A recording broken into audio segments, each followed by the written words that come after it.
ಶಿವೇ ಸರ್ವಾರ್ಥಸಾಧಿಕೆ ಶರಣ್ಯೇ ತ್ರ್ಯಂಬಕೆ ಗೌರಿ ನಾರಾಯಣಿ ನಮೋಸ್ತುತೆ. ಗುರುಭ್ಯಶ್ಚ ಗೃಹೇಭ್ಯಶ್ಚ ಜ್ಞಾನತ್ವಯಮಂಜತಿ ಪ್ರಸನ್ನ ಮನಸಸ್ತೆ ಮೇ ಸತ್ಯಾನ್ ಕುರ್ವಂತು ಭಾರತೀ.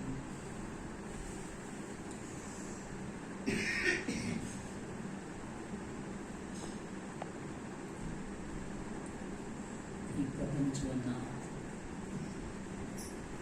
ಬೆಳಗಿದ ಮೂಲ ಚೈತನ್ಯವನ್ನು, ಅಂತಃಶಕ್ತಿಯನ್ನು, ಆ ಪರಮಾತ್ಮ ಬಿಂದುವನ್ನು ಮನಸ್ಸ ನಮಿಸಿಕೊಳ್ತಾ ವೇದ ವಿದ್ವಾಂಸರು ನೆರೆದಿರುವಂತಹ ಸಭೆ. ವೇದ ಶಿವೋ ಶಿವೋ ವೇದ ವೇದಾಧ್ಯಾಯಿ ಸದಾಶಿವ.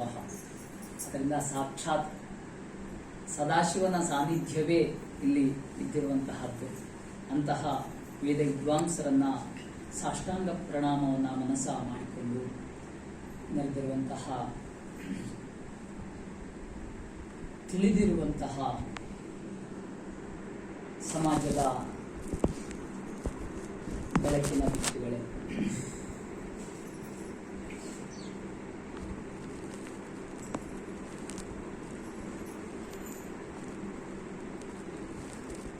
ವೇದಗಳ ಬಗ್ಗೆ ಹೇಳಬೇಕು ಅಂತ ಹೇಳಿದ್ರು.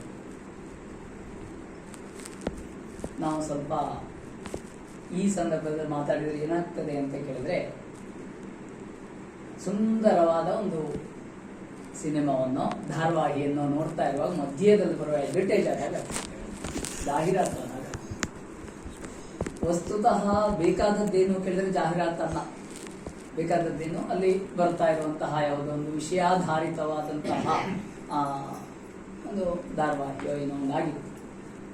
ಎಷ್ಟೋ ಜನ ಹಾಗೆ, ಅಯ್ಯೋ ಈ ಅಡ್ವರ್ಟೈಸರ್ ಮುಗಿಯೋದೇ ಇಲ್ಲ ಅಂತ ಹೇಳೋದು, ಹಾಗೆ ಆಗ್ತದೆ ನಾವು ಈಗ ಹೇಳ್ತಾ ಹೋದ್ರೆ. ಕಾರಣ ಏನು ಕೇಳಿದ್ರೆ,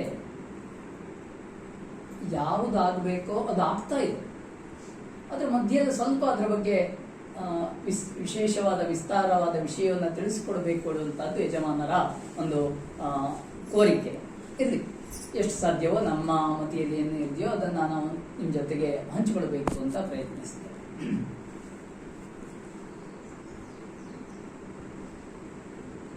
ಪ್ರಾಕೃತಿಕವಾಗಿ ಪ್ರಕೃತಿಯಲ್ಲಿ ಏನಿದೆಯೋ ಅದನ್ನು ತಿಳಿಸೋದೇ ವೇದ ಒಂದು. ಸಾಂಸ್ಕೃತಿಕವಾಗಿ ಸಮಾಜವನ್ನು ಹೇಗೆ ತೆಗೆದುಕೊಂಡು ಹೋಗ್ಬೇಕು ಅದನ್ನು ತಿಳಿಸೋದೇ ವೇದ.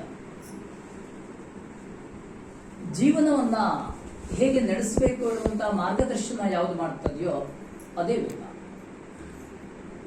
ಜೀವನದ ಜೀವವನ್ನ ಹೇಗೆ ನಿರೂಪಿಸಬೇಕು ಅಂತ ಹೇಳ್ತದೋ ಅದುವೇ ವೇದ. ಯಾವುದು ಜ್ಞಾನ ಪರಂಪರೆಯನ್ನ ಅಲ್ಲಿಂದ ಇಲ್ಲಿಯವರೆಗೆ ಮುನ್ನಡೆಸ್ತಾ ಇದೆಯೋ, ಮುಂದೆ ನಡೆಸುವಂತೆ ಮಾಡುತ್ತೋ ಅದುವೇ ವೇದ. ಯಾವುದು ವಿಜ್ಞಾನವನ್ನ ತನ್ನ ಒಳಗಡೆಯಲ್ಲಿ ಇಟ್ಟುಕೊಂಡಿದೆಯೋ ಅದುವೇ ವೇದ. ಯಾವುದು ಈ ಜ್ಞಾನಕ್ಕಿಂತಲೂ ವಿಜ್ಞಾನಕ್ಕಿಂತಲೂ ಮೂಲವಾದ ವಸ್ತು ಅಂತ ಯಾವುದಿದೆಯೋ ಅದನ್ನು ತೋರಿಸ್ಕೊಡ್ತಿದೆಯೋ ಅದು ವೇದ. ವೇದಕ್ಕೆ ಇಷ್ಟೊಂದು ವ್ಯಾಖ್ಯಾನ ಮಾಡಲಿಕ್ಕೆ ಸಾಧ್ಯ. ನಾವು ಯಾವುದೋ ಒಂದು ದೃಷ್ಟಿಕೋನದಲ್ಲಿ ನೋಡಿ ವೇದವನ್ನು ಅಳಿಲಿಕ್ಕೆ ಸಾಧ್ಯ ಇಲ್ಲ ಮಿತ್ರರೇ. ಅವಶ್ಯವಾಗಿ ತಿಳ್ಕೊಳ್ಬೇಕಾದಂತಹ, ಅವಶ್ಯ ಚಿಂತನೆ ಮಾಡಬೇಕಾದಂತಹ ಪರಿಸ್ಥಿತಿ ಏನು ಕೇಳಿದ್ರೆ, ನಾವು 21ನೇ ಶತಮಾನದ ಒಂದು ಹರಿವಿನಲ್ಲಿದ್ದೇವೆ. ಇಲ್ಲಿ ವಿಶೇಷವಾಗಿ ವೇದಾಧ್ಯಯನ ಮಾಡ್ತಾ ಅಥವಾ ಮಾಡಿರುವಂತವರು ವಿದ್ಯಾರ್ಥಿಯ ಸ್ವರೂಪದಲ್ಲಿ ಇದ್ದಾರೆ ಅಂತ ಜಾಸ್ತಿಯಾಗಿ ಅವರನ್ನ ಕೇಂದ್ರವಾಗಿ ಇಟ್ಕೊಂಡು ಹೇಳಲಿಕ್ಕೆ ಇಚ್ಛೆ ಪಡ್ತೇನೆ. ಇವತ್ತು ವಿಜ್ಞಾನ ಎನ್ನುವಂತಹ ಶಬ್ದದಲ್ಲಿ ನೇರವಾಗಿ ಕಣ್ಣಿಗೆ ಯಾವುದು ಕಾಣುತ್ತದೆಯೋ ಅದನ್ನ ಮಾತ್ರ ಇಟ್ಟುಕೊಂಡು ಅದೇ ವಿಜ್ಞಾನ, ಇದುವೇ ಪರಮಜ್ಞಾನ ಹೇಳುವ ಪರಿಸ್ಥಿತಿ ಹೋಗಿ ತಲುಪಿಬಿಟ್ಟಿದ್ದೇವೆ. ಎಲ್ಲಿಯವರೆಗೆ ನಾವು ಇವತ್ತಿನ ವಿಜ್ಞಾನದ ದೃಷ್ಟಿಯಲ್ಲಿ ಮಾತ್ರ ನಮ್ಮ ಸನಾತನವನ್ನ ವೇದವನ್ನು ನೋಡ್ತೇವೋ ಅಲ್ಲಿಯವರೆಗೂ ವೇದವನ್ನು ಅರ್ಥ ಮಾಡ್ಕೊಳ್ಳಿಕ್ಕೆ ಸಾಧ್ಯ. ಅಥವಾ ಒಂದು ವೇಳೆ ವೇದವನ್ನು ಅರ್ಥ ಮಾಡಿಕೊಂಡ್ರೆ ಒಂದು ಆಂಶಿಕವಾಗಿ, ಅಂದ್ರೆ ಯಾವುದೋ ಒಂದು ವಿಭಾಗದಲ್ಲಿ ಮಾತ್ರ ಅರ್ಥ ಮಾಡ್ಕೊಳ್ತೇವೆ. ಆದ್ರೆ ಹಾಗೆ ನೋಡ್ಲಿಕ್ಕಿಲ್ಲ ವೇದವನ್ನ. ಅವಾಗ ಏನಾಗುತ್ತೆ ಕೇಳಿದ್ರೆ, ನನ್ನ ಕಣ್ಣಿನ ದೃಷ್ಟಿ ಇದೆಯೋ ಅಷ್ಟು ಮಾತ್ರ ಕಂಡು ಹೋಗ್ತದೆ, ಇದೇ ಪ್ರಪಂಚ ಅಂತ ಅನ್ಸಿ ಹೋಗುತ್ತೆ. ಆದ್ರೆ ನಮ್ಮ ಕಣ್ಣಿಗಿಂತ ಮಿಗಿಲಾದ ಪ್ರಪಂಚ ಇದೆ, ನೆನ್ಪಿಟ್ಕೊಳ್ಬೇಕು. ಒಂದು ಉದಾಹರಣೆಯನ್ನು ಹೇಳ್ಕೊಂಡು ಹೋದ್ರೆ ಅರ್ಥ ಆಗ್ಬೋದು ಅಂತ ಅನ್ಸುತ್ತೆ. ಬಾವಿಗೆ ಹೆಕ್ಕಿ ಗೊತ್ತಲ್ಲ, ಬಾವಿಗೆ ಒಳಗಡೆ ಹಾರು ಬರುತ್ತೆ ಅಂತ ಇಟ್ಕೊಳ್ಳಿ ಮನೆಗೆ. ಆದ್ರೆ ವಸ್ತುದ ಅದಕ್ಕೆ ಕಣ್ಣು ಕಾಣಲ್ಲ, ವೈಜ್ಞಾನಿಕ ವಿಮರ್ಶೆ, ಕಣ್ಣು ಕಾಣಲ್ಲ. ಆದ್ರೆ ಎಲ್ಲೂ ಗೋಡೆಗೆ ಡಿಕ್ಕಿ ಹೊಡಿದೆ, ಅದು ಎಲ್ಲಿ ಬಾಗಿಲಿದೆಯೋ ಎಲ್ಲಿ ಜಾಗ ಇದೆಯೋ ಅಲ್ಲೇ ಹೋಗ್ತದೆ. ಯಾಕೆ? ಆಶ್ಚರ್ಯ. ಇದಕ್ಕೆ ವಿಜ್ಞಾನ ಏನ್ ಹೇಳ್ತದೆ ಗೊತ್ತಾ? ಅದು ದೊಡ್ಡದಾಗಿ ಕಿರ್ಚಿಕೊಳ್ತದೆ. ಕಿರ್ಚಿಕೊಂಡಾಗ ಎಲ್ಲಿ ಪ್ರತಿಧ್ವನಿ ಬರಲ್ವೋ ಅಲ್ಲೂ ಹೋಗ್ತದೆ ಅಂತ. ಇದು ನೋಡಿ ವಿಜ್ಞಾನ. ಬಾವಲಿ ಎಲ್ಲಿ ಪ್ರತಿಧ್ವನಿ ಬರಲ್ವೋ ಅಲ್ಲೂ ಹೋಗ್ತದೆ, ಆದ್ರಿಂದ ಅದು ಡಿಕ್ಕಿ ಹೊಡೆಯಲ್ಲ. ಆದರೆ ಇಲ್ಲಿ ಪ್ರಶ್ನೆ ಏನು ಕೇಳಿದ್ರೆ, ಬಾವಲಿ ಕೂಗಿದ್ ನಮಗ್ ಕೇಳಲೇ ಇಲ್ವಲ್ಲ ಅಂತ ಪ್ರಶ್ನೆ. ಯಾಕೆ ಕೇಳಲಿಲ್ಲ ಕೇಳಿದ್ರೆ, ನಮ್ಮ ಕಿವಿಗೆ ಆ ಶಬ್ದವನ್ನ ಕೇಳುವ ಸಾಮರ್ಥ್ಯ ಇಲ್ಲ, ಅದು ಕೂಗ್ಲೇ ಇಲ್ಲ, ಶಕ್ತಿಯೇ ಇಲ್ಲ, ಧ್ವನಿಯೇ ಇಲ್ಲ ಹೇಳಿ ಅಲ್ಲ ಅಂತ. ಇದು ವಿಜ್ಞಾನ ತಿಳಿದುಕೊಂಡಿರುವ ಒಂದಿಷ್ಟು ಸತ್ಯ. ಇಂಥ ಅನೇಕ ಸತ್ಯಗಳಿದೆ. ಇನ್ನೊಂದು ಉದಾಹರಣೆ ಹೇಳ್ಕೊಂಡು ಹೋಗ್ತೇನೆ, ಈ ವೇದಕ್ಕೆ ಹತ್ರವಾದ. ಇಲ್ಲೇ ಒಂದು ವಾಹನ ಓಡಾಡಿತು ಅಂತ ಇಟ್ಕೊಳ್ಳೋಣ. ಇವತ್ತಿನ ಎಲೆಕ್ಟ್ರಾನಿಕ್ ವಾಹನ ಸ್ವಲ್ಪ ಹೊರತುಪಡಿಸಿ ಪೆಟ್ರೋಲ್ ವಾಹನ ಇಟ್ಕೊಳ್ಳಿ, ಶಬ್ದ ಕೇಳ್ತದೆ. ಒಂದು ವಾಹನ ಹೋಗ್ತಾ ಇದ್ದದ್ದಕ್ಕೆ ಶಬ್ದ ಕೇಳ್ತದೆ. ಅದೇ ರೀತಿಯಲ್ಲಿ ಮೇಲೊಂದು ವಿಮಾನ ಹೋಗ್ತಾ ಇದೆ, ಶಬ್ದ ಕೇಳ್ತದೆ, ಏನು ಕೇಳ್ತದೆ. ಯಾಕೆ? ಅದೊಂದಿಷ್ಟು ಈ ಮನೆಯಷ್ಟು ದೊಡ್ಡ ವಿಮಾನ ವೇಗವಾಗಿ ಹೋಗುವ ಕಾರಣದಿಂದ ಅದ್ರ ಶಬ್ದ ಕೇಳ್ತದೆ. ಇನ್ನೊಂಚೂರು ಮುಂದೆ ಹೋಗಿ ಯೋಚನೆ ಮಾಡಿ, ಇಡೀ ಭೂಮಂಡಲ ಹೇಳುವಂತಹದ್ದೇ ಓಡ್ತಾ ಇದೆ, ಹಾಗಾದ್ರೆ ಇದಕ್ಕೆ ಶಬ್ದ ಇದೆಯೇ? ನೋಡಿ, ಒಂದು ಬಾಲ್, ಒಂದು ಚೆಂಡು ಇಲ್ಲಿ ಹೀಗೆ ಎಸೆದ್ರೆ ಆ ಎಸೆದಿರುವಾಗ ರುಯ್ ಎನ್ನುವ ಶಬ್ದ ನಮಗೆ ಕೇಳ್ತದೆ. ಎಷ್ಟೊಂದು ಸಣ್ಣ ಬೇಡ, ಒಂದು ನೊಣ ಹಾರಿ ಹೋದ್ರೆ ಶಬ್ದ ಕೇಳ್ತದೆ. ಅದೇ ರೀತಿಯಲ್ಲಿ ವಿಮಾನ ಹೋದ ಶಬ್ದ ಕೇಳ್ತದೆ. ವಿಮಾನದ ಎಷ್ಟೋ ಪಟ್ಟು ದೊಡ್ಡದಿರುವಂತಹ ಈ ಭೂಮಂಡಲವೇ ಓಡ್ತಾ, ನಾವು ವಿಜ್ಞಾನವನ್ನ ಹೇಳ್ತಾ ಇರುವಂತಹದ್ದು. ಭೂಮಿ ತಿರುಗ್ತಾ ಇದೆ ತಾನೆ, ಭೂಮಿ ಓಡ್ತಾ ಇದೆ ತಾನೆ, ಭೂಮಿ ಹೋಗ್ತಾ ಇರುವಾಗ ಅದ್ರ ಶಬ್ದ ಕೇಳಬೇಕಾ ಇಲ್ವೋ? ಈ ಶಬ್ದ ಯಾಕೆ ಕೇಳಲ್ಲ? ಒಂದು ವೇಳೆ ಆ ಶಬ್ದವನ್ನ ಕೇಳಿಬಿಟ್ಟಿದ್ರೆ ನಾವು ಇರ್ತಾನೆ ಇರ್ಲಿ, ದಮ್ಮಾಗಿ ಹೋಗ್ತೀವಿ. ಅರ್ಥಾತ್ ನಮಗೆ ಅದನ್ನ ಕೇಳುವ ಸಾಮರ್ಥ್ಯ ಇಲ್ಲ, ನಮ್ಮ ಕೇಳಿದರೂ ಕೂಡ ಅದನ್ನು ಉಳಿಸಿಕೊಳ್ಳುವ ತಾಕತ್ತಿಲ್ಲ. ಇದು ಪ್ರಪಂಚದ ವೈಚಿತ್ರ್ಯ ಅಂತ ವಿಜ್ಞಾನ ಹೇಳುತ್ತದೆ. ಈ ವಿಚಿತ್ರದ ಮೂಲ ಯಾವುದು ಕೇಳಿದ್ರೆ ಅದೇ ಶಬ್ದ. ವೇದ ಶಬ್ದ. ವೇದ ಅಂದ್ರೆ ಏನು ಕೇಳಿದ್ರೆ, ವೇದ ಅಂದ್ರೆ ಮತ್ತೇನಲ್ಲ, ಅದೊಂದು ಶಬ್ದ. ಶಬ್ದ ಬ್ರಹ್ಮ ಅಂತ ಹೇಳ್ತಾರೆ. ಶಬ್ದ ಬ್ರಹ್ಮ. ಅದನ್ನೇ ನೋಡಿದಂತಹ, ಅದನ್ನೇ ಓದಿದಂತಹ, ಅದನ್ನೇ ತಿಳಿದಂತಹ, ಅದನ್ನೇ ಸಾಕ್ಷಾತ್ಕರಿಸಿಕೊಂಡವರು ಯಾರೋ ಅವರೇ ದಾರ್ಶನಿಕರು ಅಂತ ಹೆಸರು. ದಾರ್ಶನಿಕರು. ದಾರ್ಶನಿಕರು ಅಂದ್ರೆ ದರ್ಶನವನ್ನ ಪಡೆದವರು. ನೆನ್ಪಿಟ್ಕೊಳ್ಬಹುದು. ಅಪೌರುಷೇಯ ವೇದ ಅಂತ ಹೇಳ್ತಾರೆ. ಪ್ರಾಯ ನಿನ್ನೆಯಿಂದ ಇಲ್ಲಿ ಅಥವಾ 7 ವರ್ಷದಿಂದ ಇಲ್ಲಿ ಯಾವ ಆ ವೇದ ಧ್ವನಿ ಮೊಳಗ್ತಾ ಇದೆಯೋ ಅದು ಪ್ರಾಯ ಯಾರು ಮಾಡಿದ್ದಾರೆ. ಯಜ್ಞಪತಿ ಭಟ್ರು ಅಲ್ಲ, ಯಜ್ಞಪತಿ ಭಟ್ರ ಮಗ ಗಣಪತಿ ಭಟ್ರು ಅಲ್ಲ, ಅಥವಾ ಪ್ರಪಂಚದಲ್ಲಿ ಈಗಿರುವ ನಾವ್ಯಾರೂ ಅಲ್ಲ. ಯಾವುದನ್ನ?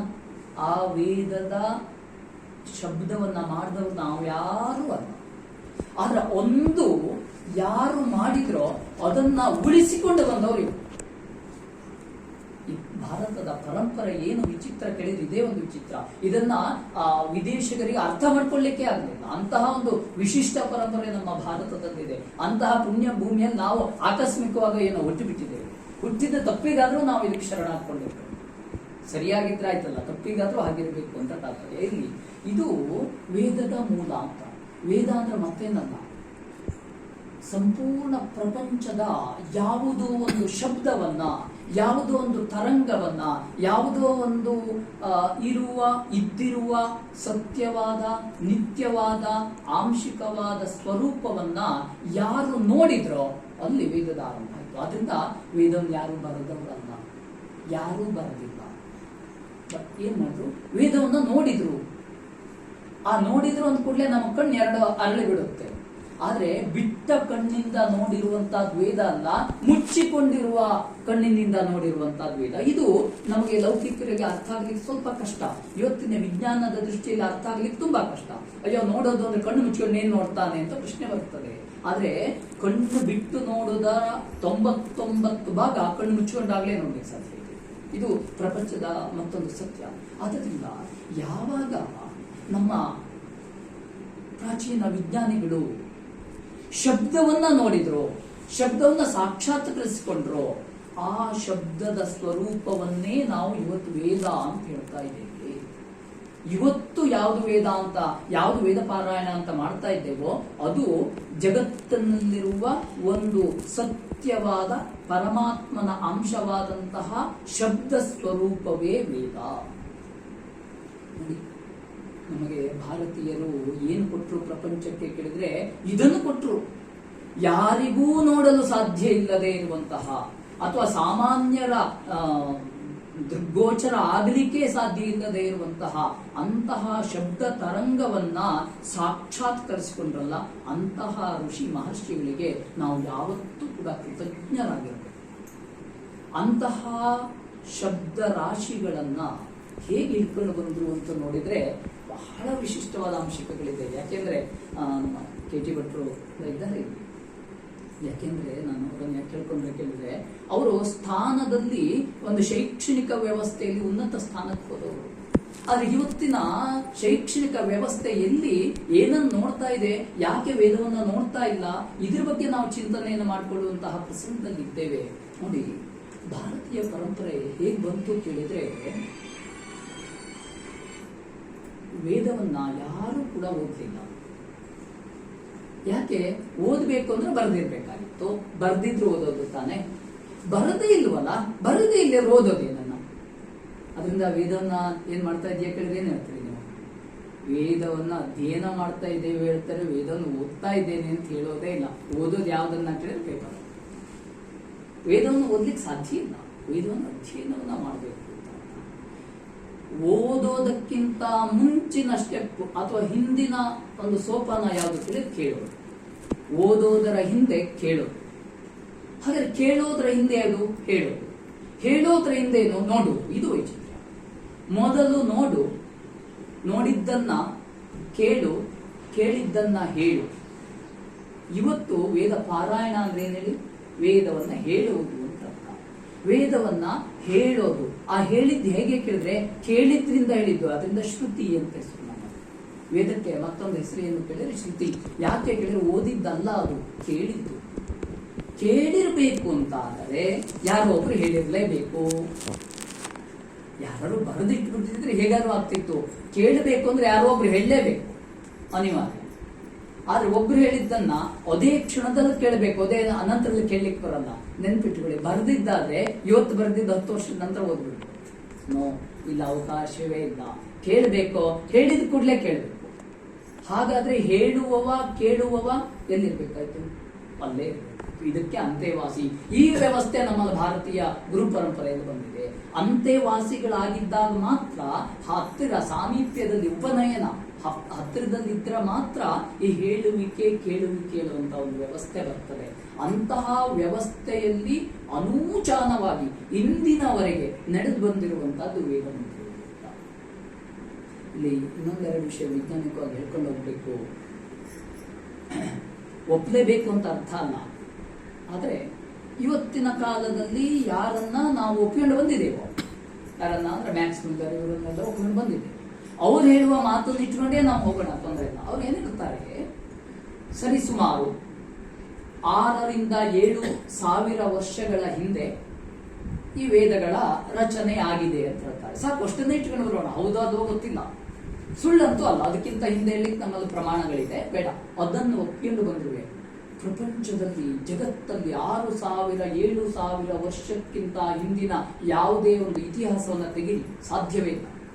ಇಡೀ ನಮ್ಮ ಭೂಮಂಡಲದಲ್ಲಿ 5-6 ಸಾವಿರ ವರ್ಷದ ಇತಿಹಾಸವನ್ನ ತೆಗಿಲಿಕ್ಕೆ ಹೋದ್ರೆ ಸಿಗೋದು ಒಂದೇ ಒಂದು, ಅದು ವೇದ. ವೇದ ಅಂದ್ರೆ ಏನಾಯ್ತು? ಐತಿಹಾಸಿಕವಾದ ಜಗತ್ತಿನ ಪ್ರಥಮ ಗ್ರಂಥ ಅಥವಾ ಪ್ರಥಮ ವಿಷಯ ಯಾವುದು ಕೇಳಿದ್ರೆ ವೇದ ಆಗ್ತದೆ.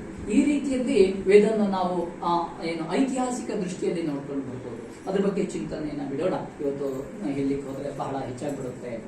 ಎರಡನೇದು ಪ್ರಾಕೃತಿಕವಾಗಿ ಇರ್ತದೆ ನೋಡಿ. ಸೂರ್ಯೋ ದೇವೀಂ ಉಷಸ್ ಸೂರ್ಯ ಅಂತ ಹೇಳಿ ಸೂರ್ಯ ಸೂಕ್ತ ಅಂತ ವಿಭಾಗ ಮಾಡಿ. ಸೂರ್ಯ ಯಾರು? ಪ್ರಕೃತಿಯ ಒಂದು ರೂಪ. ಪ್ರಾತರಗ್ನಿಂ ಪ್ರಾತರಿಂದ್ರಗುಂ ಹವಾಮಹೇ ಅಂತ ಶುರುವಾಯಿತು. ಪ್ರಾತಃ ಕಾಲ, ಕಾಲದ ಮೇಲೆ ಒಂದು ಸೂಕ್ತ ಹೊರಟು ಬಿಡ್ತು. ಆಪಹ, ನಾವು ನೀರನ್ನ ಮುಟ್ಟಿದ್ರೆ ವರುಣ ಸೂಕ್ತ ಬಂದು ಹೋಯ್ತು. ಅಗ್ನಿ ಬಂದ್ರೆ ಅಗ್ನಿ ಸೂಕ್ತ ಬಂದು ಹೋಯ್ತು. ಪ್ರಪಂಚದಲ್ಲಿ ಜಗತ್ತಲ್ಲಿ ಯಾವ ಯಾವ ವಸ್ತುಗಳಿದೆಯೋ ಅದಷ್ಟನ್ನು ವೇದ ಸ್ಪರ್ಶ ಮಾಡಿ ಬಂದಿದೆ. ಎಲ್ಲಿ? ಅಶ್ಮಾಚಮೆ ಮೃತ್ತಿಕಾಚಮೆ ಎಂದು. ಅಶ್ಮ ಕಲ್ಲನ್ನ ಮುಟ್ಟಿದೆ, ಮೃತ್ತಿಕಾ ಮಣ್ಣನ್ನ ಮುಟ್ಟಿದೆ, ಲೋಹವನ್ನ ಮುಟ್ಟಿದೆ, ಸೀಸವನ್ನ ಮುಟ್ಟಿದೆ, ಸಂಖ್ಯೆಯನ್ನ ಮುಟ್ಟಿದೆ, ವಾಚಶ್ಚಮೆ ಪ್ರಸವಶ್ಚಮೆ ಕುದುರೆಯನ್ನು ಮುಟ್ಟಿದೆ. ಇನ್ನೇನನ್ನು ಮುಟ್ಲಿಕ್ಕೆ ಆಗ್ತಿದೆ? ಅದರಲ್ಲೂ ಚಮಕ ಇದೆ ಅಲ್ವಾ? ಚಮಕವನ್ನ ಒಮ್ಮೆ ನಾವು ಅವಲೋಕನವನ್ನ ಮಾಡಿಬಿಟ್ರೆ ಪ್ರಾಯ ಹಾಗೆ ಇದೆ. ರುದ್ರ ನಮಕ ಚಮಕ ಅಂದ್ರೆ ಚಮೆ, ಸಂಪೂರ್ಣ ಚಮಕವನ್ನು ಹೇಳ್ಬಿಟ್ರೆ ನನಗಿನ್ನೇನು ಬೇಕು ಅಂತ ಕೇಳಲಿಕ್ಕೆ ಇಲ್ಲ, ಕೇಳಲಿಕ್ಕೆ ಜಾಗವೂ ಇಲ್ಲ. ನಾವು ಕೇಳೋದು ಅಲ್ಪ ಆಗ್ಬಿಡುತ್ತೆ ನಮ್ಮ ಪ್ರಾರ್ಥನೆಯಲ್ಲಿ. ಚಮೆಯಲ್ಲಿ ಅಷ್ಟು ಪ್ರಪಂಚದಲ್ಲಿರುವ ವಸ್ತುಗಳನ್ನ ಸರಿಯಾದ ವಿಂಗಡಣೆಯನ್ನ ಮಾಡಿದೆ. ಆದ್ರಿಂದ ಇದು ಐತಿಹಾಸಿಕ, ಇದು ಪ್ರಾಪಂಚಿಕ. ಈ ಸಾಹಿತ್ಯ ಇದೆ ಅಲ್ವಾ, ಚಮಕದಂತಹ ಸಾಹಿತ್ಯ, ವೇದ ಸಾಹಿತ್ಯ ಪ್ರಪಂಚದಲ್ಲಿ ಬೇರೆ ಕಡೆ ನೋಡ್ಲಿಕ್ಕೆ ಸಾಧ್ಯ ಇಲ್ಲ. ಅದು ನಮ್ಮ ಭಾರತೀಯರ ಆಸ್ತಿ. ಭಾರತೀಯರ ಆತ್ಮ ಯಾವುದು ಕೇಳಿದ್ರೆ ವೇದ. ಭಾರತೀಯರಿಗೆ ಆತ್ಮ ಬೇರೆ ಯಾವುದೂ ಇಲ್ಲವೇ ಇಲ್ಲ. ಯಾರಿಗೆ ಇವತ್ತಿನ ಆಧುನಿಕ ವ್ಯವಸ್ಥೆ ಇದೆಯೋ ಅದು ವಿದೇಶಕ್ಕೆ ಅಥವಾ ಸಂಪೂರ್ಣ ಪ್ರಪಂಚಕ್ಕೆ ಅಂತಾದ್ರೆ ಭಾರತೀಯರಿಗಾಗಿ ಒಂದು ವಿಶಿಷ್ಟ ಇದೆ, ಅದು ವೇದ. ವೇದ ಅಂತ ಅಂತಹ ವೇದ ಪ್ರಾಕೃತಿಕವಾಗಿ ಆಗಿದ್ರೆ, ಇನ್ನು ಜೀವನಕ್ಕೋಸ್ಕರ ಕೇವಲ ಪ್ರಕೃತಿಯನ್ನು ಹೇಳೋದಲ್ಲ. ಪ್ರಕೃತಿ ಬಗ್ಗೆ ಹೇಳಿದ್ರೆ ಸಾವಿರಾರು ಮಂತ್ರಗಳಿದೆ. ಜೀವನಕ್ಕೋಸ್ಕರ ಏನಿದೆ ವೇದದಲ್ಲಿ ಅಂತ ನೋಡಿದ್ರೆ ಉಪನಿಷತ್ತಿಗೆ ಬರ್ತದೆ. ಸತ್ಯಂ ವದ ಧರ್ಮಂಚರ ಸ್ವಾಧ್ಯಾಯ ಆನ್ಮ ಪ್ರಮದ ಇತ್ಯಾದಿ ಇತ್ಯಾದಿ ಇತ್ಯಾದಿಗಳು. ನೀನು ಜೀವನದಲ್ಲಿ ಹೇಗೆ ನಡೀಬೇಕಪ್ಪ? ನಿನ್ನ ದೇವಪಿತೃಕಾರ್ಯಾಭ್ಯಾಂ ನ ಪ್ರಮದಿತವ್ಯಂ. ಇದು ಜೀವನ. ಜೀವನ ಪಾಠವನ್ನ ಇಷ್ಟೊಂದು ಸುಂದರವಾಗಿ ವ್ಯವಸ್ಥಿತವಾಗಿ ಮತ್ತೆ ಆಯಾ ವಯಸ್ಸಿಗೆ ಅನುಗುಣವಾಗಿ ಹೇಳಿರುವಂತಹ ಸಾಹಿತ್ಯ ರಾಶಿ ಇದ್ರೆ ಅದು ವೇದ ಮಂತ್ರ ಮಾತ್ರ. ನೀವು ಇಡೀ ಪ್ರಪಂಚವನ್ನ ಸರ್ವೆ ಮಾಡಿದ್ರೂ ಕೂಡ ಒಂದು ಜೀವನದಲ್ಲಿ ಯಾವ ಬಗೆಯಾಗಿ ನಡಿಬೇಕು ಅನ್ನುವಂಥದ್ದನ್ನ ತೋರಿಸಿಕೊಡುತ್ತೆ ವೇದ ಮಂತ್ರ ವಿಶೇಷ. ಆದ್ರಿಂದ ಇದು ಜೀವನವನ್ನು ಹೇಳ್ತದೆ ಅಂತಂದ್ರೆ ಜೀವನದ ಮೂಲವನ್ನ ನೋಡ್ಲಿಕ್ಕೆ ಹೋದ್ರು ವೇದವೇ ಗತಿ. ನಾವು ಶರಣಾಗತಿ ಆಗೋದು ವೇದಕ್ಕೆ ಶರಣಾಗಬೇಕು. ಜೀವನದಲ್ಲಿ ನಾವೊಂದು ತೆಗೆದುಬಿಟ್ರೆ ಏನು ಉಳಿತು? ಜೀವನ ಶಬ್ದದಲ್ಲಿ ನಾವೊಂದು ತೆಗೆದುಬಿಟ್ರೆ ಏನು ಉಳಿತು? ಅದೇ ವಿಶೇಷ. ಜೀವನ ದೊಡ್ಡದಲ್ಲ, ಜೀವನದಲ್ಲಿರುವ ಜೀವ ದೊಡ್ಡದು. ಆ ಜೀವದ ವಿಷಯವನ್ನ, ಆತ್ಮದ ವಿಷಯವನ್ನ, ಪರಮಾತ್ಮದ ಆಂಶಿಕವಾದಂತಹ ಈ ಒಂದು ವಿಷಯವನ್ನ ವೇದ ಅತ್ಯದ್ಭುತವಾಗಿ ನಿರ್ಣಯವನ್ನು ಕೊಡುತ್ತೆ. ಸೂರ್ಯ ಆತ್ಮ ಜಗತಸ್ತುಷಶ್ಚ ಎಂತ ಅದ್ಭುತವಾದ ಮಾತು. ಈ ಸಂಪೂರ್ಣ ಪ್ರಪಂಚಕ್ಕೆ ಆ ಸೂರ್ಯ ಶಕ್ತಿ ಹೇಳುವಂತಹದ್ದು ಆತ್ಮಸ್ವರೂಪವಾಗಿ ನಿಂತಿದೆ, ಚಂದ್ರ ಶಕ್ತಿ ಹೇಳುವಂತಹದ್ದು ಪ್ರಕೃತಿ ಸ್ವರೂಪದಲ್ಲಿ ನಿಂತಿದೆ ಅಂತ ಹೇಳ್ಬಿಟ್ಟು ಈ ರೀತಿಯ ವಿಜ್ಞಾನ ಪ್ರಾಯ ನಾವೆಲ್ಲೂ ನೋಡ್ಲಿಕ್ಕೆ ಸಾಧ್ಯ ಇಲ್ಲ. ಅಂತಹ ಆತ್ಮ ಪರಿಜ್ಞಾನವನ್ನ ತಿಳಿಯುವುದಕ್ಕೋಸ್ಕರವಾಗಿ ವೇದವನ್ನ ಒಂದು ಹಂತದಲ್ಲಿ ನೋಡ್ಕೊಂಡು ಬಂದರು. ಆದರೆ ಇವತ್ತು ನಾವಿಲ್ಲ ಈ ಎಲ್ಲಾ ದೃಷ್ಟಿಯಲ್ಲಿ ನೋಡ್ಕೊಂಡು ಹೋದ್ರೆ ನಮಗೇನು ಪ್ರಯೋಜನ ಅಂತ ಪ್ರಶ್ನೆ ಬರ್ತದೆ. ಆದ್ದರಿಂದ ನಾವು ಮುಂದುವರೆದು ಇನ್ನೊಂದೆರಡು ವಿಷಯಗಳನ್ನು ಅವಶ್ಯವಾಗಿ ಚಿಂತನೆಯನ್ನು ಮಾಡಿಕೊಳ್ಬೇಕು. ವೇದ ಕೇವಲ ಇವಿಷ್ಟು ಮಾತ್ರ ಹೇಳಲಿಕ್ಕೆ ಹೊರಟಿಲ್ಲ. ಆಗ ಅವರು ಹೇಳಿದರು, ಐಹಿಕವಾದಂತಹ ಬದುಕನ್ನ ಬದುಕುವುದಕ್ಕೋಸ್ಕರ ಏನು ಮಾಡಬೇಕು ಹೇಳುವುದನ್ನು ನಿರ್ದೇಶನವನ್ನ ಮಾಡಿ. ಸಂಕಷ್ಟಗಳು ಬಂದಾಗ ಏನು ಮಾಡಬೇಕು, ಜೀವನದಲ್ಲಿ ಅನೇಕ ಸಮಸ್ಯೆಗಳು ಬಂದಾಗ ಏನು ಮಾಡಬೇಕು ಕೇಳಿದ್ರೆ ಪುನಃ ವೇದಕ್ಕೆ ಶರಣಾಗಬೇಕು ಅಂತ. ಉದಾಹರಣೆಗೆ ಎಲ್ಲ ಕಡೆಯಲ್ಲಿ ರೂಢಿಯಲ್ಲಿದ್ದಿರುವಂತ ಸಂಸಾರದಲ್ಲಿ ಏನೋ ಕಷ್ಟ ಬಂತು ಅಂತ ಇಟ್ಕೊಳ್ಳಿ. ಆವಾಗ ನಾವು ಮಾಡೋದೇನು? ಒಂದು ಧಾರ್ಮಿಕವಾದ ಕರ್ಮ. ಗಣಪತಿ ಹವನವನ್ನು, ನವಗ್ರಹ ಹವನವನ್ನು, ಮೃತ್ಯುಂಜಯ ಶಾಂತಿಯನ್ನು ಏನನ್ನೋ ಮಾಡ್ತೇವೆ. ಅದನ್ನು ಮಾಡೋದು ಯಾವಾಗ ಅಥವಾ ಹೇಗೆ ಕೇಳಿದ್ರೆ ಅಲ್ಲೇ ಮತ್ತೆ ಬರೋದು ವೇದವೇ. ಬೇಡ. ಒಂದು ಮಗು ಹುಟ್ಟಿತು ಅಂತ ಆದ್ರೆ ಅಲ್ಲಿಂದ ಶುರುವಲ್ವಾ, ಜನನದಿಂದ ಮರಣದವರೆಗೆ ಮಾಡುವಂತಹ ಎಲ್ಲ ಸಂಸ್ಕಾರಗಳು ಕೂಡ ವೈದಿಕ ಸಂಸ್ಕಾರಗಳು ಅಂತ ಸಣ್ಣ ಪಡೆಯುತ್ತೆ. ಎಲ್ಲಿ ಗರ್ಭಾಧಾನ, ಪುಂಸವನ, ಸೀಮಂತೋನ್ನಯನ, ವಿಷ್ಣುವಲ್ಲಿ, ಜಾತಕರ್ಮ, ನಾಮಕರಣ, ಅನ್ನಪ್ರಾಶನ, ಕರ್ಣವೇದ, ಚೌದ, ಉಪನಯನ, ಮುಂದಿನ ವೇದವ್ರತಗಳು ಎಲ್ಲವೂ ಕೂಡ ವೈದಿಕ ಸಂಸ್ಕಾರಗಳಿವೆ. ಇದು ಯಾಕೆ ಹೇಳಿದ್ದು? ಪ್ರಪಂಚಕ್ಕಾಗಿಯೂ ಅಲ್ಲ, ಪ್ರಕೃತಿಗಾಗಿಯೂ ಅಲ್ಲ, ದೇವರಿಗಾಗಿಯೂ ಅಲ್ಲ, ನಮಗಾಗಿ. ವೇದ ಮಂತ್ರ ಏನಂತ ತಿಳಿಸುತ್ತೆ ಕೇಳಿದ್ರೆ, ನೋಡು, ನಿನ್ನ ಜೀವನ ಸಾರ್ಥಕವಾಗಬೇಕು ಅಂತಾದ್ರೆ, ನೀನು ಈ ಸಮಾಜದಲ್ಲಿ ಸಮಾಜಕ್ಕೆ ಯೋಗ್ಯವಾಗಿ ಸಮಾಜದ ಒಂದು ಔನ್ನತ್ಯಕ್ಕೋಸ್ಕರ ಬದುಕಬೇಕು ಅಂತಾದ್ರೆ ನೀನು ಈ ರೀತಿಯಲ್ಲಿ ನಡೆದು ಬಾ ಅಂತ ಸಂಸ್ಕಾರ ಕರ್ಮಗಳನ್ನು ವಿಹಿತ ಮಾಡಿಬಿಟ್ಟು, ಇದು ನಮಗೆ ವೇದ ಕೊಟ್ಟಿರುವಂತಹ ಮಹತ್ತರವಾದಂತಹ ಕೊಡುಗೆ. ಪ್ರಾಯ ಇವತ್ತು ವೇದ ಇಷ್ಟಾರು ಉಳ್ಕೊಂಡಿದೆ ಅಂತಾದ್ರೆ ಅದರ ವೇದದ ವೈಜ್ಞಾನಿಕತೆಯೂ ಕಾರಣ ಅಲ್ಲ, ವೇದದ ಪ್ರಾಕೃತಿಕತೆಯೂ ಕಾರಣ ಅಲ್ಲ, ಇದು ಕಾರಣ. ಅದು ಈ ಸಂಸ್ಕಾರ ಮತ್ತು ನಮ್ಮ ಕಷ್ಟಗಳಿಗೆ ವೇದ ಸ್ಪಂದಿಸುತ್ತೆ ಎನ್ನುವ ಭಾವನೆಯೇ ಇವತ್ತು ಉಳ್ಕೊಂಡು ಬರ್ಲಿಕ್ಕೆ ಕಾರಣ. ಆದ್ರೆ ಅದರ ಮಧ್ಯದಲ್ಲಿ ಇಂತಹ ವ್ಯಕ್ತಿಗಳು ಎಲ್ಲೋ ಒಂದೊಂದು ಕಡೆ ಇದ್ದು ಬಿಡ್ತಾರೆ. ಈ ಪ್ರಸ್ತುತ ಈ ಮನೆಯ ಯಜಮಾನರಂತಹ ವ್ಯಕ್ತಿಗಳ ಮಧ್ಯದಲ್ಲಿ ಇದ್ದು ಬಿಡ್ತಾರೆ. ಯಾಕಿದು ಹೇಳಬೇಕೆಂದ್ರೆ, ಇವತ್ತಿನ ಕಾಲ ಹೇಗೆ ಬಂತು, ಯಾರದ್ದಾರು ಮನೆಯಲ್ಲಿ ಏನಾದ್ರು ಧಾರ್ಮಿಕ ಕೆಲಸ ನಡೀತಾ ಇದೆ ಅಂತಾದ್ರೆ ತಕ್ಷಣ ಇಲ್ಲ, ಅವ್ರ ಮನೆಗೆ ಏನೋ ಕಷ್ಟ ಬಂದಿರಬೇಕು ಅಂತ ಪರಿಸ್ಥಿತಿ ಇಲ್ಲಿ ಬಂದ್ಬಿಟ್ಟಿದ್ದೇವೆ. ಯಾರದ್ದೋ ಮನೆಯಲ್ಲಿ ಗಣವನ್ನ ಮಾಡ್ತಾ ಇದ್ರೆ ಅವ್ರ ಮನೇಲಿ ಏನೋ ಯಾರೋ ಹೇಳಿರ್ಬೇಕು, ಅದರಿಂದ ಮಾಡಿದ್ದಾರೆ ಅಂತ ಅರ್ಥ. ಅವ್ರ ಮನೆಯಲ್ಲಿ ಏನೋ ಹೊಗೆ ಕಂಡುಬಿಡುತ್ತು ಅಂತ ಆದ್ರೆ ಅಲ್ಲಿ ಅವ್ರ ಮನೆಗೆ ಏನೋ ಅವರು ಕಷ್ಟ ಬಂದಿತ್ತು, ಅದನ್ನ ಪರಿಹಾರಕ್ಕೋಸ್ಕರ ಮಾಡ್ಕೊಂಡು ಬಂದಿದ್ದಾರೆ ಅಂತ. ಅದು ಸತ್ಯ, ಅದೇನು ಅಲ್ಲ ಅಂತ ಹೇಳ್ತಾ ಇದ್ದದ್ದಲ್ಲ. ಆದ್ರೆ ಅದಕ್ಕಿಂತಲೂ ಹೊರತುಪಡಿಸಿದ ಒಂದು ಹೆಜ್ಜೆ ಇದೆ ಹೇಳೋದನ್ನ ನೆನಪಿಟ್ಕೊಳ್ಬೇಕು. ಕಷ್ಟಕ್ಕೋಸ್ಕರ, ಕಾರ್ಪಣ್ಯಕ್ಕೋಸ್ಕರ ಅಷ್ಟೇ ಅಲ್ಲ, ಆ ಕಷ್ಟ ಕಾರ್ಪಣ್ಯಗಳನ್ನ ಹೊರತುಪಡಿಸಿ ಜೀವನದ ಒಂದು ಔನ್ನತ್ಯದ ಆ ದಾರಿಗೋಸ್ಕರ, ಮಾರ್ಗಕ್ಕೋಸ್ಕರ ವೇದವನ್ನ ನಾವು ಆಶ್ರಯಿಸಬೇಕು ಅಂತ ಹೇಳಲಿಕ್ಕೆ ಖಂಡಿತವಾಗಿ ಈ ಮನೆಯವರು ಇದಕ್ಕೊಂದು ಅತ್ಯಂತ ಸಮಾಜಕ್ಕೆ ನಿದರ್ಶನ ಎಂಬುದಾಗಿ ನಾನು ಭಾವಿಸಿಕೊಳ್ತೇನೆ. ಯಾಕೆ ಅಂತ ಕೇಳಿದ್ರೆ, ನಾ ಕೇಳಿದೆ ಯಾಕೆ ವೇದ ಪಾರಾಯಣ ಮಾಡಿಸೋದು ಅಂತ. ಅದೇ ಅವರು ಆರಂಭದಲ್ಲಿ ಹೇಳಿದ ವಿಷಯವನ್ನ ತೆಗೆದಿಟ್ಟು, ಯಾವುದೋ ಕಷ್ಟ ಬಂದಿದೆ ಅಂತ ಅರ್ಥ ಅಲ್ಲ, ಆದ್ರೆ ಮುಂದಿನ ಜೀವನಕ್ಕೆ ಸನ್ಮಾರ್ಗ ಸಿಕ್ಕಲಿ, ಇದು ಎಲ್ಲರಿಗೂ ಒಂದು ನಿದರ್ಶನ ಆಗಬೇಕು ಸಮಾಜಕ್ಕೆ. ಅದು ಹೇಗೂ ಆಗ್ಬೋದು. ಮುಂದಿನ ಜೀವನಕ್ಕೆ ಮಾರ್ಗ ವೈಯಕ್ತಿಕ ಮಾರ್ಗಕ್ಕೂ ಆಗಿರ್ಬೋದು ಅಥವಾ ಸಾಂಸಾರಿಕ ಮಾರ್ಗಕ್ಕೂ ಆಗಿರ್ಬೋದು. ದೇವರು ಒಳ್ಳೆಯ ಮಾರ್ಗವನ್ನ ತೋರಿಸಿಕೊಡಲಿ, ಈ ಒಂದು ಪ್ರಾರ್ಥನೆ ಯಾರಲ್ಲಿ ಬರ್ತದೋ, ಎಲ್ಲ ಸಮಾಜದಲ್ಲಿ ಇದು ಬಂತು ಅಂತಾದ್ರೆ ಖಂಡಿತ ಸಮಾಜ ಸುಖಿ ಸಮಾಜ ಆಗೇ ಆಗ್ತದೆ. ಕಷ್ಟ ಕಾರ್ಪಣ್ಯಗಳು ಲೆಕ್ಕವೇ ಅಲ್ಲ. ಆದ್ದರಿಂದ ವೇದವನ್ನ ನಾವು ಕೇವಲ ಕಷ್ಟ ಕಾಲದಲ್ಲಿ ನೋಡುವಂತಹದ್ದು ಅಂತ ಅರ್ಥ ಇಲ್ಲ, ಅಥವಾ ಕಷ್ಟ ಬಂದಾಗ ಮಾಡುವಂತಹದ್ದು ಮಾತ್ರ ವೈದಿಕ ಕರ್ಮ ಅಂತಲೂ ಕೂಡ ಇಲ್ಲ. ನಾವು ಅದರ ಸಮಾಜದಲ್ಲಿ ಆ ಭಾವನೆಯಿಂದ ಸ್ವಲ್ಪ ಹೊರಗೆ ಬರಬೇಕು. ಈಗ ನೋಡಿ ಎಲ್ಲಿವರೆಗೆ ಕೇಳಿದ್ರೆ, ಹಿಂದೆ ವಾರ್ಷಿಕವಾಗಿ ದೇವ ಕಾರ್ಯ ಮಾಡುವಂತ ಮನೆ ಇತ್ತು ಅಲ್ಲ, ಈಗಿಲ್ಲ ಅಂತ ಅರ್ಥ ಅಲ್ಲ, ಕಡಿಮೆ ಅಂತ. ಕಷ್ಟ ಬಂದಾಗ ಮಾತ್ರ ಮಾಡುವ ಮನೆಗಳು ಹೆಚ್ಚಾಗಿದೆ. ಇದರಿಂದ ಏನಾಗುತ್ತೆ, ಪರಿಣಾಮ ಏನಾಗುತ್ತೆ ಕೇಳಿದ್ರೆ, ವೈದಿಕ ಧರ್ಮಕ್ಕೆ ಕೆಲವೊಂದಿಷ್ಟು ದೋಷಗಳು, ತೊಂದರೆಗಳು ಬರಬಹುದು. ಅದಾಗಬಾರ್ದು ಅಂತಾದ್ರೆ ಕಷ್ಟ ಕಾರ್ಪಣ್ಯಕ್ಕಿಂತ ನಿಯಮಿತವಾಗಿ ನಾವು ವೈದಿಕ ಕರ್ಮವನ್ನ ಮಾಡಬೇಕು ಅನ್ನುವಂತ ಆಶಯವನ್ನ ಎಲ್ಲರೂ ಹೊಂದಿದರೆ ಖಂಡಿತವಾಗಿ ಇಂತಹ ಒಂದು ಅದ್ಭುತ ಸಾಹಿತ್ಯ, ಯಾವುದು ಪ್ರಾಪಂಚಿಕವಾಗಿರ್ಬೋದು, ಪ್ರಾಕೃತಿಕವಾಗಿರ್ಬೋದು, ವೈಜ್ಞಾನಿಕವಾಗಿರ್ಬೋದು, ಸಾಂಸಾರಿಕವಾಗಿರ್ಬೋದು ಅಥವಾ ಆಧ್ಯಾತ್ಮಿಕವಾಗಿರ್ಬೋದು, ಇಂತಹ ಪ್ರಪಂಚದ ಏಕೈಕ ವೈದಿಕ ಸಾಹಿತ್ಯ ಉಳಿಸಬೇಕು, ಬೆಳೆಸಬೇಕು ಅಂತಾದ್ರೆ ಇಂತಹ ವೇದ ಪಾರಾಯಣವನ್ನು ಖಂಡಿತವಾಗಿ ಮಾಡಿಸಲೇಬೇಕು. ಪ್ರತಿಯೊಂದು ಮನೆಯಲ್ಲಿ, ಒಂದು ವೇಳೆ ಮನೆಯಲ್ಲಿ ಆಗದಿದ್ರೆ ಗ್ರಾಮ ಊರುಗಳಲ್ಲಿ ಮಾಡ್ಲಿಕ್ಕೆ ಒಳ್ಳೆಯ ಅವಕಾಶಗಳಿದೆ. ಅದು ತುಂಬಾ ಒಳ್ಳೇದಾಗ್ತದೆ. ಇದನ್ನ ಕೆಲವೊಂದಿಷ್ಟು ಅನುಭವಗಳಿದೆ, ಆ ರೀತಿಯಲ್ಲಿ ಮಾಡಿಸಿರುವಂತಹ ಊರುಗಳು ಇದೆ. ಉದಾಹರಣೆಗೆ ಆ ರೀತಿಯ ಅಧ್ಯಯನಗಳು ಅಥವಾ ಯಾವುದೇ ಫಲಾಪೇಕ್ಷೆ ಇಲ್ಲದೆ ಊರಿನವರು ಒಗ್ಗೂಡಿ ಮಾಡುವಂತಹದ್ದು ಇದೆಯಲ್ಲ, ಅದು ಬಹಳ ಉತ್ತಮವಾದ ಫಲವನ್ನು ಕೊಡುತ್ತದೆ. ಅದರ ಬಗ್ಗೆ ಸಮಾಜ ಮುಂದಿನ ದಿವಸಗಳಲ್ಲಿ ಹೆಜ್ಜೆಯನ್ನ ಇಡ್ಲಿ ಅಂತ ಹೇಳ್ತಾ, ವಿಶೇಷವಾಗಿ ವೇದ ಸಾಹಿತ್ಯ ವೈಜ್ಞಾನಿಕವಾಗಿ ಸ್ವಲ್ಪ ಹೊತ್ತು ವಿಮರ್ಶೆಯನ್ನು ಮಾಡಲೇಬೇಕು.